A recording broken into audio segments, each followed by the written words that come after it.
नमस्कार। हिमाचल अभी अभी का टॉप 10 बुलेटिन देख रहे हैं आप। मैं हूं आपके साथ जयप्रकाश तोमर। आइए नजर डालते हैं इस वक्त की 10 बड़ी खबरों पर।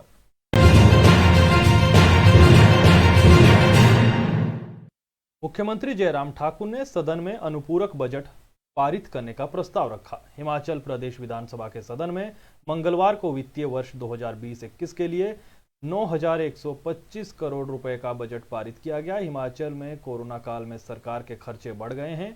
ऐसे में इस बार अनुपूरक बजट में पिछले वित्त वर्षों की तुलना में ज्यादा बढ़ोतरी हुई है।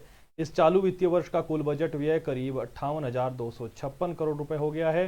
मुख्यमंत्री जयराम ठाकुर ने सदन में अनुपूरक बजट पारित करने का प्रस्ताव रखा। सर्वाधिक खर्च वित्त विभाग के पूंजीगत व्यय के रूप में 8,002 करोड़ रुपए का हुआ है। फिलहाल आज सदन की कार्यवाही बुधवार सुबह 11 बजे तक स्थगित कर दी गई है।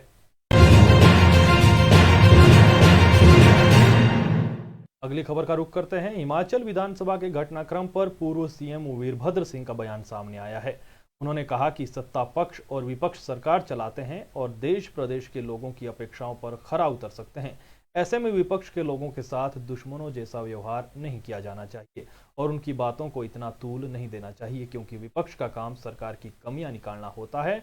ऐसे में सरकार को चाहिए कि वह मिल बैठकर कोई बीच बचाव का रास्ता निकाले, जिससे सदन का गतिरोध समाप्त हो सके और सदन के भीतर सार्थक चर्चा हो सके। उन्होंने कहा कि वह सीएम जयराम ठाकुर से खुद अपील करेंगे कि इस गतिरोध को खत्म करने की कोशिश की जाए, ताकि हिमाचल प्रदेश के हितों से जुड़े मुद्दों पर सदन में बातचीत हो और एक बढ़िया माहौल तैयार किया जाए। साथ ही वीरभद्र ने राहुल गांधी के नेतृत्व की वकालत की है। वीरभद्र सिंह का मानना है कि वक्त के साथ राहुल गांधी और ज्यादा परिपक्व नेता बनकर रहे हैं।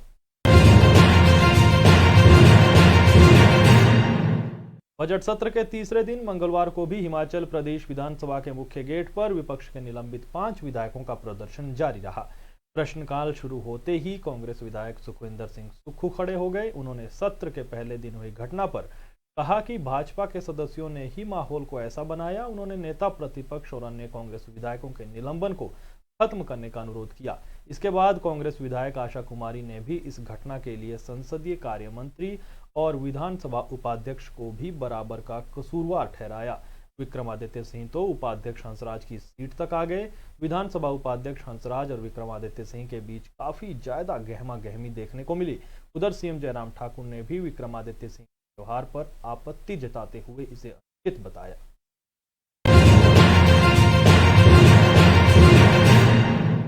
केंद्रीय विश्वविद्यालय में छात्रों और प्रशासन के बीच उपजे विवाद के चलते, या यूं कहें कि इस बीच हिमाचल प्रदेश केंद्रीय विश्वविद्यालय के कुलपति प्रोफेसर कुलदीप चंद अग्निहोत्री ने इस्तीफा दे दिया है।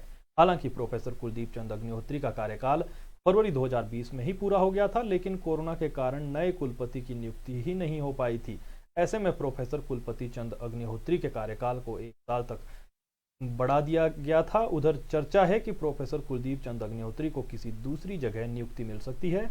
केंद्रीय विश्वविद्यालय के कुलपति ने अपना इस्तीफा केंद्रीय शिक्षा मंत्री रमेश पोखरियाल निशंक को भेजा। प्रोफेसर कुलदीप चंद अग्निहोत्री ने सीयू के दूसरे कुलपति थे। फुरकान कंवर सीयू के पहले कुलपति थे।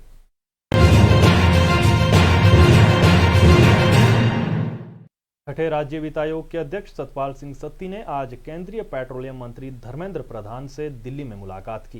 उन्होंने कहा कि जिला ऊना और आस पड़ोस के जिलों में मक्के की काफी पैदावार होती है। ऐसे में अगर ऊना में मक्के से एथनॉल बनाने का कोई उद्योग लगाया जाए तो इससे पूरे क्षेत्र के किसानों को आर्थिक लाभ मिलेगा। सत्ती ने कहा कि एथनॉल उत्पादन के लिए सरकार मक्की का इस्तेमाल करने का प्रयास कर रही है, जिससे मक्का किसानों को फसल की बेहतर कीमत दिलाने में मदद मिलेगी, क्योंकि ऊना, कांगड़ा, हमीरपुर और बिलासपुर में बड़ी संख्या में किसान मक्के का उत्पादन करते हैं। इसलिए कोई उद्योग यहां पर लगना चाहिए।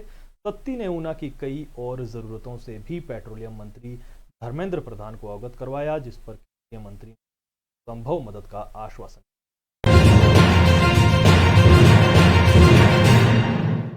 पूर्व सांसद वीरेंद्र कश्यप को दोबारा बीजेपी अनुसूचित जाति मोर्चा के राष्ट्रीय अध्यक्ष की कमान सौंपी गई है। यह घोषणा बीजेपी अनुसूचित जाति मोर्चा के राष्ट्रीय अध्यक्ष लाल सिंह आर्य द्वारा की गई। इस घोषणा के उपरांत वीरेंद्र कश्यप ने कहा कि बीजेपी अपनी पार्टी का विस्तार हर वर्ग में समय समय पर कहती है और इसी कड़ी में आज एक बार फिर मुझे अनुसूचित जाति मोर्चा का उपाध्यक्ष बनाया गया है। उन्होंने कहा कि वर्तमान में नरेंद्र मोदी सरकार ने अनुसूचित जाति वर्ग के लिए अनेकों योजनाएं लाई है, जिससे इस वर्ग के गरीब लोगों को काफी फायदा हो रहा है।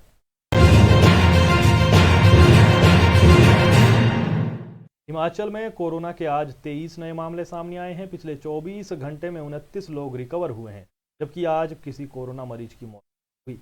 प्रदेश में फिलहाल 437 कोरोना के एक्टिव मामले हैं। इसके अलावा प्रदेश में कुल मरीजों की संख्या 58,800 हो चुकी है, जबकि ठीक होने वालों की संख्या 57,367 है।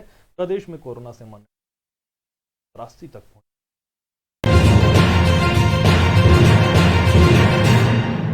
पूर्व मुख्यमंत्री प्रेम कुमार धूमल और उनकी धर्मपत्नी शीला धूमल ने मंगलवार को राधा कृष्णन मेडिकल कॉलेज एवं अस्पताल में कोरोना का टीका लगवाया। पूर्व मुख्यमंत्री टीका लगवाने के बाद मेडिकल कॉलेज प्रबंधन और कोरोना वॉरियर्स का आभार जताया। इसके साथ ही उन्होंने कहा कि सभी को कोरोना वैक्सीन लगाने आगे आना चाहिए।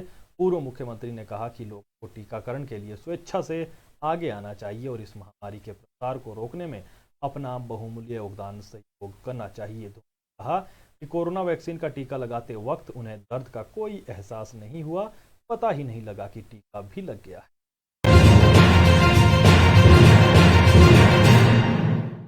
कंगना रनौत और उनकी बहन रंगोली चंदेल पर सोशल मीडिया में की गई टिप्पणी को लेकर कई आपराधिक मामले दर्ज है, जिन पर सुनवाई भी चल रही है। अब इस बीच बॉलीवुड अभिनेत्री कंगना रनौत और उनकी बहन सुप्रीम कोर्ट की शरण में पहुंची है। दोनों बहनों ने सोशल मीडिया पर टिप्पणी के लिए मुंबई में दर्ज किए गए 3 आपराधिक मामलों को हिमाचल प्रदेश ट्रांसफर करने की मांग की है। इस बाबत कंगना रनौत और रंगोली ने सुप्रीम कोर्ट में याचिका दायर की है। सुप्रीम कोर्ट दोनों बहनों की ओर से दायर याचिका में कहा गया है कि यदि इन मामलों का ट्रायल मुंबई में चलता है तो उनकी शिवसेना नेताओं के निजी प्रतिशोध की वजह से जान का खतरा हो सकता है।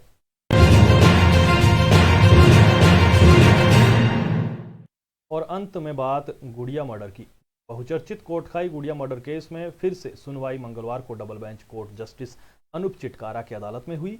जज ने मामले में अगली सुनवाई 6 सप्ताह बाद निर्धारित की है।